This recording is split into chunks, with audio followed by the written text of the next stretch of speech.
And all this week, National Labor Relations Board officials have been counting the votes in a historic unionization election at an Amazon facility outside Birmingham, Alabama. It could become the first ever union workplace for the nation's second largest private employer. Here in Chicago, workers demonstrated this morning outside an Amazon warehouse as they put pressure on the company for accommodations to what some employees call brutal conditions. Chicago Tonight's Nick Blumberg reports. On January 25th, Amazon employees say they were told the company was shutting down its 150,000 square foot distribution center in Southside McKinley Park, known as DCH1. Amazon's been expanding fast in the Chicago area this past year. The company says DCH1 is one of its older facilities, so it's not renewing its lease and is instead transferring workers to 3 newer sites to better serve customers.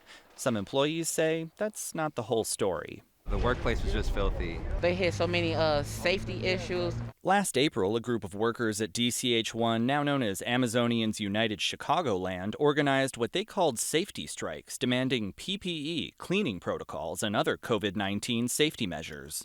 People were getting sick, and we weren't notified about it. They would broadcast themselves on social media, letting us, informing us themselves that they were sick or that they had the COVID. So we as a group decided that something must be done. Amazonians United says its efforts were largely successful. Now their organizing has a new focus.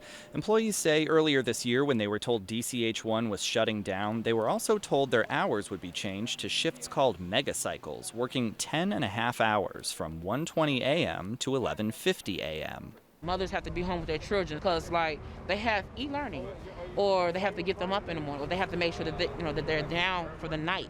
I basically have medical issues, and I just found out 3 months ago that I'm a diabetic. So that's interfering with the schedule that I have to ensure that myself that I'm taking the medication that I need. Workers came up with a list of accommodations for people working megacycles, a $2 per hour raise, accommodations for employees who can only work part of the shift because they need to care for children or for medical reasons, rides to and from work, which they say the company provides in New York City, and full 20-minute breaks without managers cutting them short.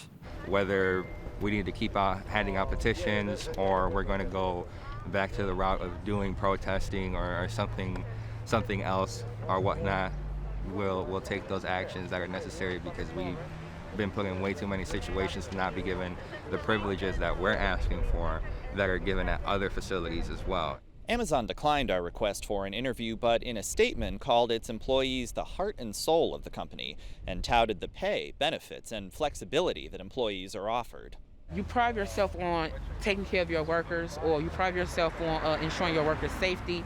All we're doing is holding you to it. They can be really sensitive to any kind of economic, political, or community pushback. Labor and Employment Relations professor Bob Bruno describes Amazonians United as a sort of alternative labor organization, groups which he says have been effective in the restaurant and garment industries, even Silicon Valley. They're not recognized as formally a labor union under the law, but they advocate for workers, and they use public advocacy campaigns. They could also use lawsuits to try to improve working conditions. Bruno says labor unions have the greatest legal weight behind them, and that if Amazon employees in Alabama vote to unionize, it could have effects in Chicago and around the nation. Yes, we did. Once a beachhead is created, right? It creates the opportunity to organize in other places. The workers we spoke with say they're open to the idea of a union, but it has to be responsive to their needs. For now, as workers from DCH1 transfer to other locations around the city, they're focused on getting accommodations for employees working megacycles and keeping up the momentum behind their organizing. Unfortunately, these issues are not just in one site. I want everybody who wears this vest to know that it doesn't matter if you're by yourself or you're with the whole shift. Standing up for yourself is important. For Chicago Tonight, I'm Nick Blumberg. Amazon's DCH1 facility, the site of the COVID-related demonstrations, is set to shut down tomorrow. Amazon is also facing charges at the National Labor Relations Board that it intimidated employees who participated in those actions and is currently in talks with the board.